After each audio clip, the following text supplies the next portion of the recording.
We wanted to spend some time talking about the backlog that exists right now. Veterans are not able to get a hold of benefits, and I'm not quite sure exactly what the problem is, but I know one person who's trying to figure it out is our next guest, Chairman Jeff Miller, Representative, Congressman from Florida's 1st District, who is the chair of the subcommittee, the House Armed Services Committee and the Committee on Veterans Affairs, and joins us here on POTUS. Congressman, welcome to the show. Thanks for being here today. Good morning. Thank you very much for the invitation. There has been, I have seen estimates 600,000 to 800,000 veterans who so far are in a backlog at the Veterans Administration. The top line number is about 850,000. The backlog is closer to 600,000. A backlog is those that are 125 days or longer in the queue.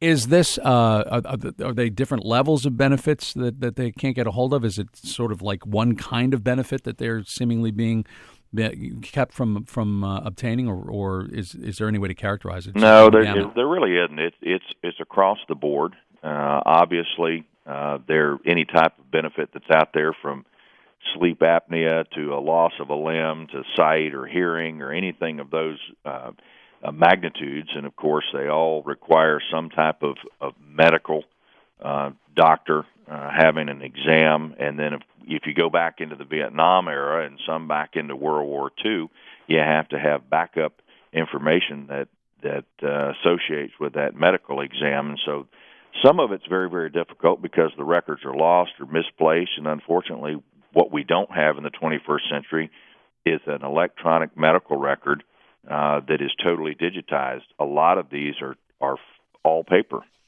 So the legislation that you are suggesting to take care of this? What I have done is basically put in place, and I've actually tried to work with the Department of Veterans Affairs to see if we can figure out a way together to solve this problem. Secretary Shinseki has said basically that by 2015 the backlog will be cleared.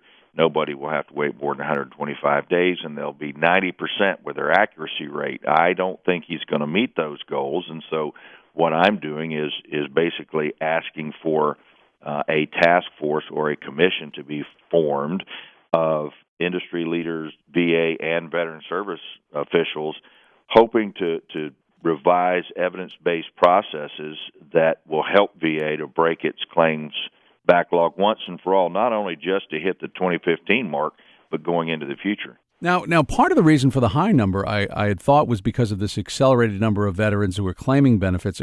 I understand what you were saying about World War II and old records and so on, but this more recent one, is it because the system is not designed to handle that onslaught? Is it because of what you said, the digital records not being available? I mean, what's the reason why this acceleration is taking place, and is just that nobody seems to be able to tread water even to catch up to this? Interestingly enough, if you go back to testimony in 1995 before the VA committee during budget hearings, the excuses that VA has been using over the past year are exactly the same. You know, the claims are becoming more complex. We have more veterans entering and asking for claims. So it's a little of both, but the true problem is until we get to that electronic health record, and unfortunately we're having a fight between DOD and the Department of Veterans Affairs right now as to which type of computer program ultimately is going to be the solution.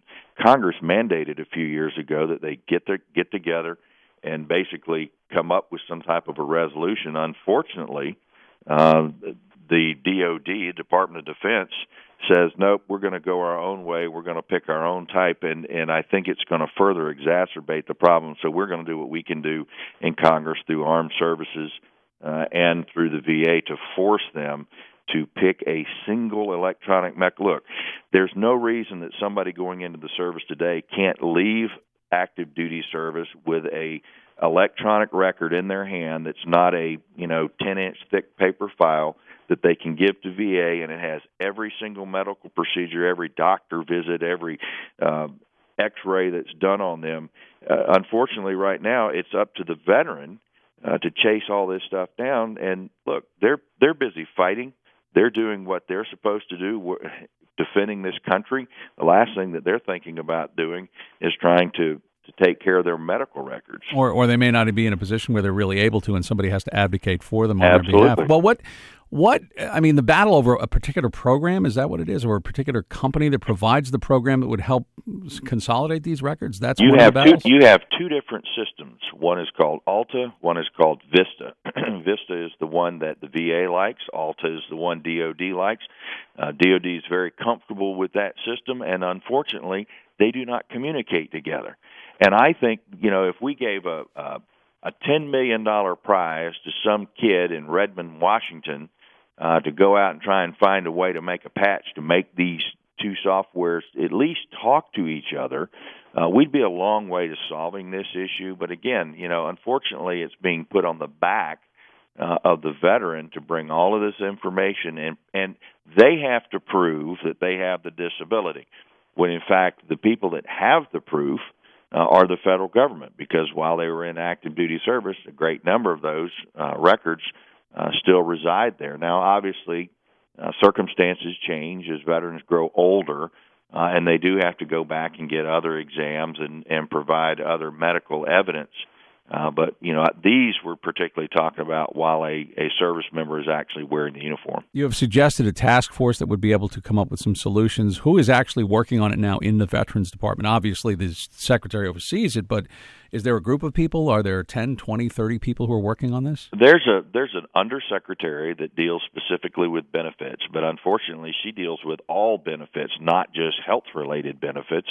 And so, she is trying to do what she can do given the constraints that are placed upon her. I think that the VA needs to rely more on the outside, those that do it professionally. The problem that you've got in the federal government, and it's not just related to the VA, is that if a business was run like the federal government, it would be broke and nobody would use it. And, unfortunately, they don't understand that the veteran is the customer, and they need to take care of the customer as best they can. Unfortunately, the veteran has nowhere else to go. They have to go to the VA, and I believe that a great number of people that work within the VA understand that, but it doesn't take many to change the way VA is looked upon by many people across the country. Yeah, and it's a huge number here, too. Well, we will look and watch and see if the progress can be tracked as it goes along. Congressman, we appreciate you jumping in this morning. Hey, it's my pleasure. Thanks very much.